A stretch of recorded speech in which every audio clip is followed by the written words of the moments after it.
Alright everyone, the new hipster grift is upon us, eating cicadas. Now the whole eat the bugs sort of thing, eat the bugs, live in a pod, put on your chastity belt, be woke, cringy, leftist, tripe thing, that's not new.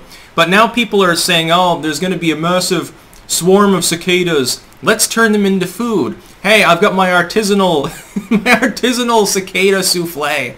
Here's my $25 a plate, my cicada burger with arugula and squash and some crumbled feta and a cherry vinaigrette on top. I'm thinking to myself, how out of your skull fucking dumb do you have to be paying some artisanal hipster to ramble about their wax museum shit, their hipster music, while serving you massively overpriced food that basically.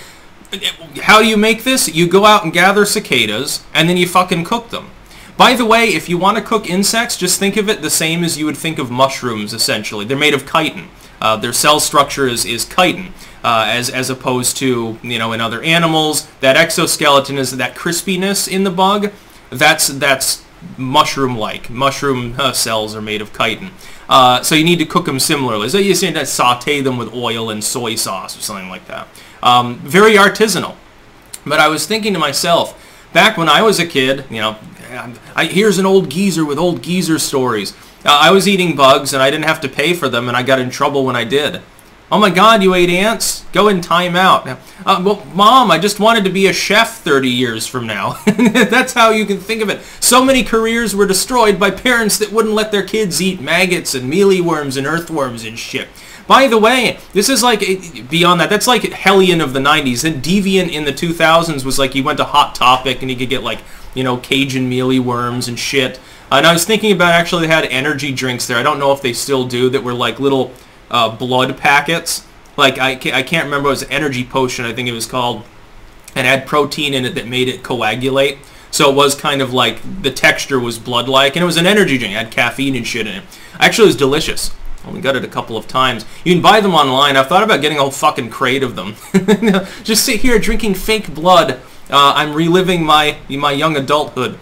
But this is fucking nuts. The idea that the world needs to transfer to getting its protein from insects is crazy anyway. Just basically, this is like eating mushrooms that suffered before they died. That's basically what it amounts to. I've got my cicada and chai smoothie. I've got this beautiful recipe for sautéed Icelandic moss and genuine imported Norwegian truffles and cicada shit. It's fucked up. You gotta be a moron to be eating this shit. Literally, if you want to try cicadas, I'll tell you how to do this. Cicadas are swarming, oh my God! Well, they're everywhere. They're also annoying as fuck and making massively loud goddamn noises. There was one year a cicada was parked outside my fucking bedroom window at night. It's like 90 degrees, so you want to have the window open for the breeze. Can't do that. I couldn't sleep. Had to literally like pad fucking a quilt over the window. It was so loud. Anyway, take the little bastards and fucking fry them. Fucking cook them yourselves. You don't need to pay $30 for the hipster burger. You can, when people say eating bugs and they're like, oh, well, if you want to be an entophage or something, it's kind of expensive. No, it's not. Bugs are everywhere. Go and gather them your fucking self. There aren't many diseases that bugs have that are transmissible as far as I know to humans, although most humans don't eat bugs, so this could be an up-and-coming epidemiological problem. And down in Africa, and this is interesting, mosquitoes swarm every year, and of course mosquitoes kill people with malaria. So they go out there with nets. They have these like, it looks like an oversized bug net, and they just sort of whirl it around because there's so many mosquitoes you can't miss them. They whirl it around, then they smush them together, and they make patties out of them. It's extremely protein rich. Probably delicious, and probably cheaper. I'd rather eat those than eat anything made by a hipster. You never know what weird shit they're going to put in your food anyway. Yes, I cook my cicadas with clam juice. Oh, I made a cicada brulee with creamed peaches. I know, it's definitely a funnier topic than most. But anyway, back then, it was rebellious to eat bugs. Because you weren't supposed to do that. If a teacher saw it, they would yell at you. If your parents saw it, they probably didn't like the idea.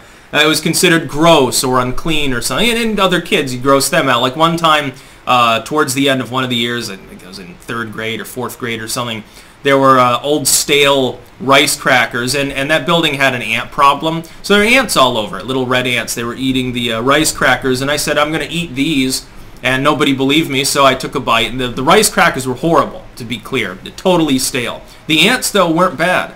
They have, because they're so acidic, they taste a little bit like an overpowered lemon or something like that. I used to be the weird kid that would suck on a lemon, too, just to gross people out, because most people don't like that sort of stuff. Now, if you want to be a rebel, now if you want to be a cool kid, you avoid eating the bugs. Now the bugs are in anything. Sushi is a great example. Back then in the 90s, sushi was considered very bizarre. It was like, oh, outside of like big cosmopolitan cities and stuff, sushi was like, ugh, you're eating raw fish? That sounds uncleanly and terrible. Now everyone fucking eats sushi. Yeah, some people find it bizarre, but it's in every grocery store. And again, it's overpriced. It's been corporatized, hipsterized, and become artisanal. And now you have all these weird varieties of sushi that I guarantee they don't fucking make in Japan.